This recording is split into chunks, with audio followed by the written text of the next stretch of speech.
All right, so to kick things off, man, let's talk about Trapikal Gawd 2. This is the newest album, or I should say, the sophomore hip hop album from First Class, right? He is a, well, singer, artist, rapper, producer. He still is in the, in the soca arena, but, over the past few years, he more or less dabbled and, now is going into, hip hop, right, as a whole, right? But it also like includes elements of dancehall and like zest and just little bits of those genres being sprinkled into his sound basically, right? So basically with this one here, well, I should just say one time, according to this interview that he did recently, Trapikal Gawd 3 will be out in 2023, and he's promised, like he basically promised that he's going to be putting out a song every week, I believe it is. So if I'm wrong in this, y'all can let me know. But yeah, he's still going to be putting out music regardless, right? Next year, 2022, right? But yeah, the third entry in the series here will be out in 2023, right? So prior to me checking out two, of course, I checked out one. And one was pretty solid, man. This was like my like official introduction to this guy here. Like I'm familiar with a few of his beats and whatnot, right? In the soca arena. But as far as him just being this hip hop artist basically on that debut now, it was quite entertaining, I must say though. There was a lot of bragging, a lot of braggadocious lyrics, just him all up in your face. Then you could tell that he was just having a blast, just doing this doing that project here. But I will confess though that there, part of me was just like, all right, I get the veneer, I get where he's coming from with it, but I wanted to know a little bit more about him, like, what kind of propels him now, like what motivates him. And fortunately, yeah, that's what we get here with the sequel here, Trapikal Gawd 2, right? So just doing a quick track review. Ricardo, you checked it out, right? I take out some of yeah. Right, some. Okay, all right. So first track we have Trini Butterfly, right?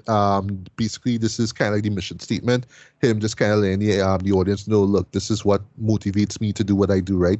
We get this grim, but it has this atmosphere to it, basically trap beat to it, right? And by the way, I forgot to mention the beats handled mostly by First Class himself and Brooklyn Decent, right? Who was the producer who pretty much produced a majority of the beats on the previous album, right? But yeah, basically, this is just like a hustler motivational track, basically. I dug the message, that whole energy about just, pursuing your dream, just going all in it, right? He's just be dropping all these, like, blinking your miss it lines that are really dug. One in particular where he says, with his vision, I's a prophet, they just call me Bobo, and we don't talk to police, dog, he doesn't know, no, right? Which I felt like that was like a reference to Prophet Benjamin. So if you remember back in 2000s when, Trinidadian reggae was a thing, not saying that it isn't, but when it was a thing, right? And, he had the song Pretty Boy Fella, and he had the Coming From Maruga song, right? So I felt that was like a kind of reference to both of that, right? And yeah, I mean, this was a strong way to kick off the album, though. And, it kind of touched on what it is I was looking forward to. Just the idea of, all right, I'm not just flexing for the sake of it. I'm flexing because on a mission. Like, I really out to do something here, right? So that's what I really dug. Next track we have is called Dual Shady, right? I forgot to mention, too, we have the co-producer, A. Ray, who co-produced the beat for this one, right? And Right. yeah, as the title suggests, he is kind of referencing Dolce. It actually has an audio snippet where you hear, the late infamous drug lord himself, talking about it and talking about, he got his reputation for the police and, oh, well, they arrested him, but, they have no evidence to prove that he's a drug dealer. Now. But the hook itself, I know for sure is going to turn heads, right? So, well, I should say in Trinidad, right? Because you say, dog, I feel like dual Chidi, right? So, but everybody else who have no clue who Chidi is, they could kind of look at it like what Rick Ross did on BMF, the whole big Meech and Larry Hoover, right?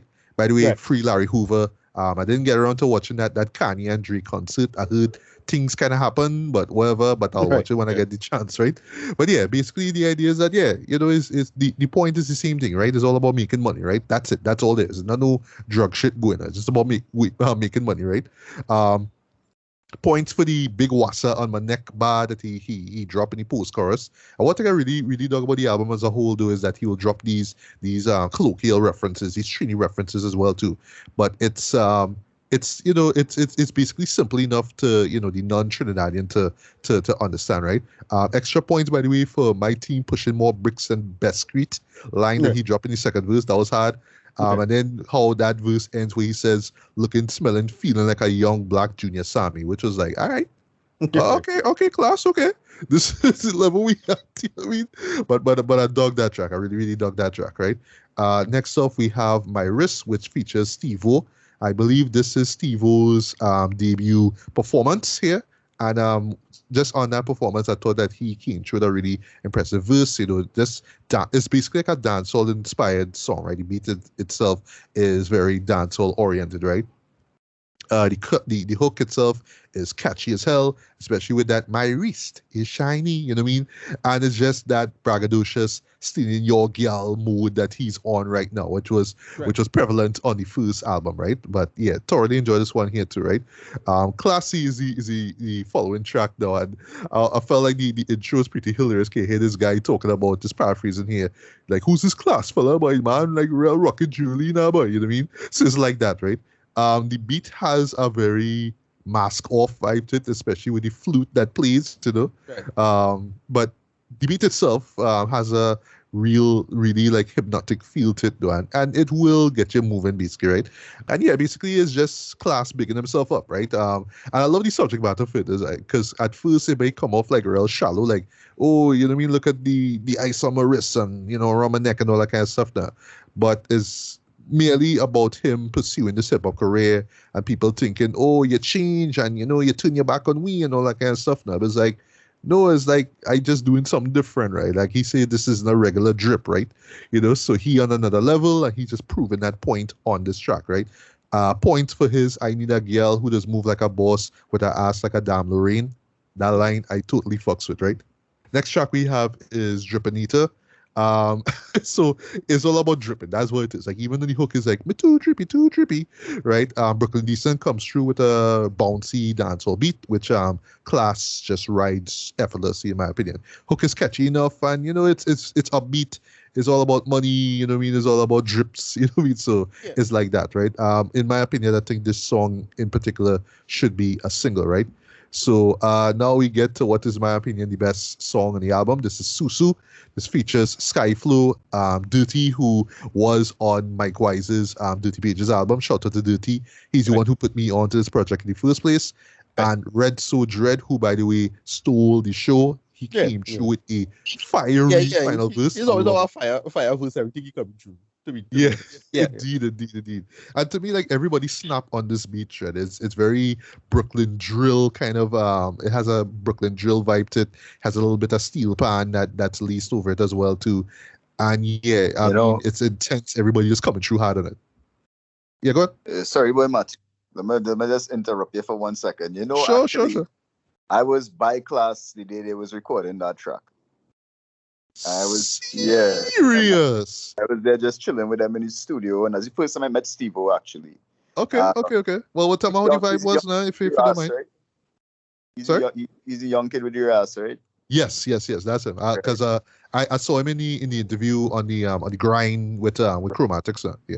Right. Yo, he is very smart and very talented. I'll give him that. I remember when I first met him, we were talking about shoes, and he was talking about, yo, I ordered these pair of shoes. I'm so hype. I can't wait for them to reach. It's a rainbow colored shoe, right?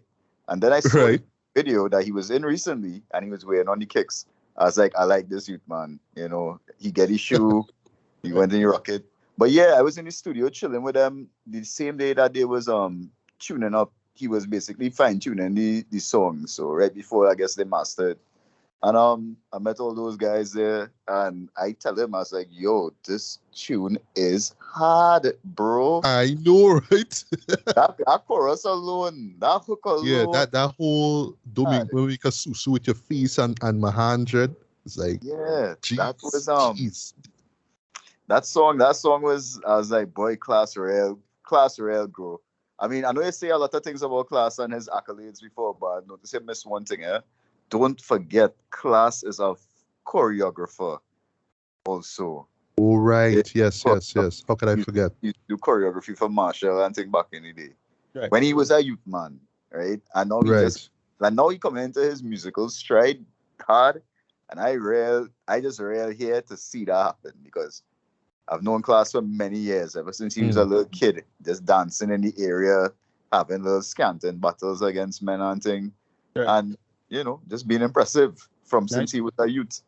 So I'm real glad to see how the trajectory going, and this album was good, and the prior album was good. That was my little contribution I had to this review. But it's a worthwhile contribution, man. Thanks for more or less enlightening it with that though, for real. But just that song itself is fiery, and just hearing that, just hearing about his background even further as well too, make me admire him even more, man. So being great track here, probably the best one in the album, right? So next off, we have Money Gymnastics, which features Jelano. Brooklyn comes through with a trap flavor dancehall beat here. And basically, Klase just talking about, you're earning money, yes, but you're flipping it and you're making more money out of it, right? It's called investment, people, right? You need to learn that shit, right? Jelano's verse is solid as well, too. I like how he matches Klase's hustler lyrics as well, too, right? He get points for this line where he says, so much money in me account, we could touch upon a plane when we in a lockdown. I'm like, I was okay in a lockdown, okay. But yeah, it was dope. It was dope, right? Second favorite track comes up next now. This is Jan Sport Bag. This track I absolutely fucks with. Yeah. This is probably my personal favorite as well. Yeah, the beat, this drill beat, bass beat, knocks when you hook drops. Like, there's no way for you to just, you can't sit still when you listen to this. When you hear run about who they mad, run about who they mad. It just get, energetic when you hear it now. And basically what Klase is just using, drug runner terminology to talk about his grind, how he always has to stay one step ahead of his heaters now. I love how he dropped this line. We talk about he have a decoy transport bag. You know what I mean? He have a great line also too where he says, we thought the people had no trails, bank card coming with chip now. You know what I mean? It's like, okay, I see you. And even Dirty himself, well, he's not on the track itself, right? But he plays a character in it there, so he's kind of letting them know, yo, police coming through, Dread. So, just watch yourself there. So I really, really dug that. But yeah, Transport Bag, second favorite track on the album. And if you have anything to weigh on it, Ricardo. I don't really, this is the one that stick out for me and I remember the most in the whole run. Yeah, that's about it. Yeah, go ahead. Okay. All right, so we in the halfway mark now. So we have Trapikal Gawd. So basically, we have this beat, this wavy beat now done by Brooklyn Decent. It has these distorted strings as laced over it as well too, right? And Klase's hook is pretty dope as well too. I like where he says, we just get it by the pound. You can't kill those dreams, right? Instead of kilos, right? It's a kill those dreams, right? Yeah, that's a good line. Yeah. It is, yeah. Yeah. The Drip Sparrow, he have this moniker, he calls himself Drip Sparrow. It's like, okay, Drip Sparrow, huh? Right. That's pretty interesting. Him call himself that, right? It's a really effective brag when you think about how big of a individual Sparrow is. Right. Yeah. All right. So next off we have is God Diaries, man, and this opens with some of the most standout bars on this whole album, right? I's a man, pull up by Anton, spend 250 dog, and bust down my neck. I like a strap on. If I had two girl, it don't make no sense. I like, okay, this is where we are, Klase. This is where we at. I'm sorry, but that caught me completely by surprise. But basically, this is he's not just doing this to strike a nerve now, but basically this is the dues paid track on the album now. So he's just talking about his drive, his motivation, getting rid of false friends, and just focusing on the day ones now who will stay by his side, right? The ending by far is one of the best moments on the album, where basically we hear this interview from the late great Lord Kitchener, right? We start off talking about guava season, i.e. hard times. And then, despite that, he became one of the world's greatest musicians, period, right? I won't lie though, I had to do a little research to find out what the song that that they play at the end was, but it's called Mango Tree. It's just basically a sample that you hear at the very end though, but that to me is the perfect way to end that track. I just love that section of the song here, right? Next off, we have Ambition, right? So basically, Klase and Brooklyn team up with Tano. He's another producer. Basically, this beat struck me though because It's basically inspired by 90s dancehall. It has that same rhythm to it. With the same kind of time signature from it as well too. It's very reminiscent of the dancehall beats from the 90s and 2000s. So as a fan of that era of dancehall, I was like, yeah, okay, right. And it's also one of my favorite tracks on the album. Not just because of the beat, but also the flow and the lyrics. And just basically the messages of learning from your mistakes and moving forward through all your pain and the setback that life throws at you, right? If I have a least favorite track here, it would be Man's Global. Like, it's fine for what it is though, but the beat itself personally didn't stand out as much as the others, but still a fine song nonetheless, right? Afterwards we have Coco in the Sun, which features Jinanj, or if I got the name wrong, forgive me. Yeah. He did stick out to me because of Jinanj, yeah. Right. Yeah, so Klase is doing production duties solo here. And this is like this grimy banger of a beat thread. And I like how Gina just come through and complimenting them as well too, right? And it's just there's just them talking about the pursuit for their bags of money. That's what they want, right? But they have people out there that want to do the same thing, but they're not putting in the extra effort. They're not putting in the work now, you know what I mean? I love the outro where this guy talking about, you know what I mean, that like looking at, this man hustle and, taking it of it as competition. And that's something that we love to do. Is like, oh, this man flexing and doing all these things is a competition thing or what? You know what I mean? So basically it's like focus on your grind, don't worry about what the other person doing. But that final line though is facts, where he says, time you take it to study people, you know how much money you could make in that time. Facts. I love that, right? All right, so we have the first single here. This is Freakazoid. I believe this is the video that you're referring to, Ashton, right? So what my one gripe with the song is that it runs under 2 minutes straight. That's it. Yo, everything else works. Everything else works. The shit slaps. Brooklyn's beat slaps, especially that kind of distorted vocal sample that flows straight. The hook slaps. Class food, slaps, flashlight, everything just work out. Just while I says was the points for the I make $1 million selling soca beats cool now. You know what I mean? Like everybody talk about like, oh, like you in the soca, why you not doing soca now? Like that's him answering that question. So other than that though, love this song. This was a great choice for a single. But yeah, what you saying, Ashton? You see what you just say there? I hate when a song too short, boy. Boy. Especially when the song banging. Oh my god. Yeah, boy.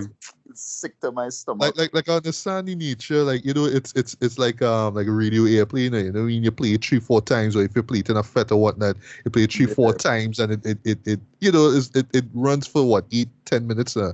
But still, if it could have just gone on for like about a half a minute again at least, he just squeeze more of that beat out, but still. Yeah. Still, that song real hard. You know what I mean? So some of the things that I was reminded of as we were talking about it. I don't know if you know, but Klase comes from a very musical family. His immediate family is very musical. His mom was a big singer and thing as well, right? I'm actually not surprised to hear that. Yeah, he was a big singer as well, and his musical knowledge is super deep. People might not feel like that, but it is. Yeah. And I remember he told me about that sample that you talked about earlier. With the mango tree, I believe. Mm-hmm, yeah. And he was telling me, he's like, boy, Ashton, I have some samples here that gonna mash up people that know about Trinidadian music. I say, well, right, that's good. Promote the culture, And then that next tune he had with my next friend who's Tano. That's my next boy too. Right, the dancehall beat, right? Yeah, they were Ambition. Really well, like in general now, him and Tano.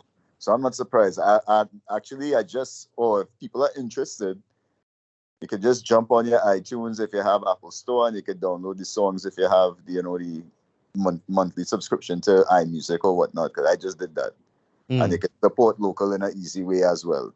Of course, yeah, and it's worth it, guys. It's absolutely worth it, right? So 2 more songs to go, and then we wrap up, right? So we have Blood Diamonds. This is basically the wind down section of the album, right? So this is where things kind of get a little tempered, right? So it's produced by Brooklyn again, and it's not so much about the diamonds around his neck, but it's all about how I saw it. It's just that concept of squeezing a coal until your palms bleed now, and in order to get that diamond inside, right? So that's what I got from the title, right? And basically his Klase just talking about, I am willing to put in the work. I will outwork you if it comes to that point, just as long as I make it.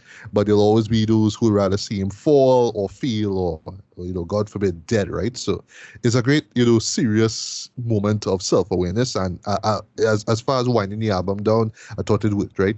And then we end with Millionaire, which actually ends off on a motivational note, though. Like, I didn't expect it to end like that, right? But we get this dramatic piano-driven beat from Brooklyn and Klase.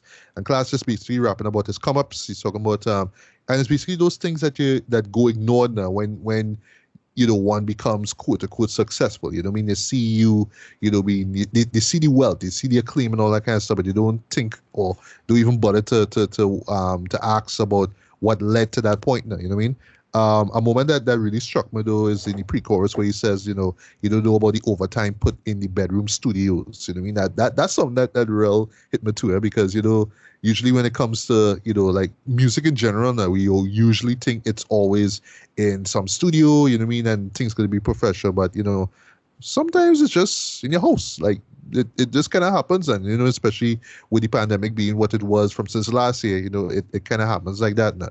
But you wouldn't think about it now the second they hear your song blasted off of some speakers, right? But yeah, you know what I mean? And as he says, near the end, you know what I mean? A lot of people see the wins, but not the losses, right? And, he reminds listeners that the real stay around when you're down. So watch your friends when you're living large. So I love that. Powerful, self-aware way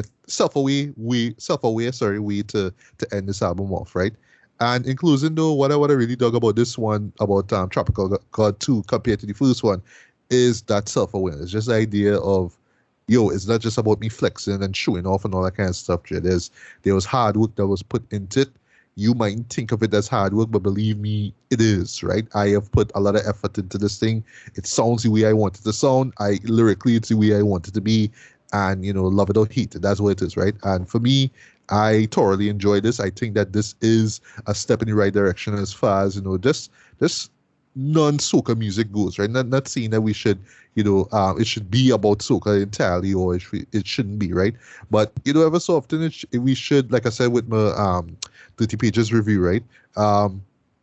Incorporate other genres as well, too. I mean, it's not just about soca, it's about other genres. It's about us being creative musically, and that's what matters, right? So, this was solid. I'm going to give this a decent 4 to 5. I am looking forward to part 3 in this series, and whatever dope music he puts out, in 2022, man. But First Klase, though, he is on a roll with this, and I just glad that he got the best out of his collaborators, both on the boards and on the mic as well, too, man. So yeah, can't wait to hear what he drops next, man.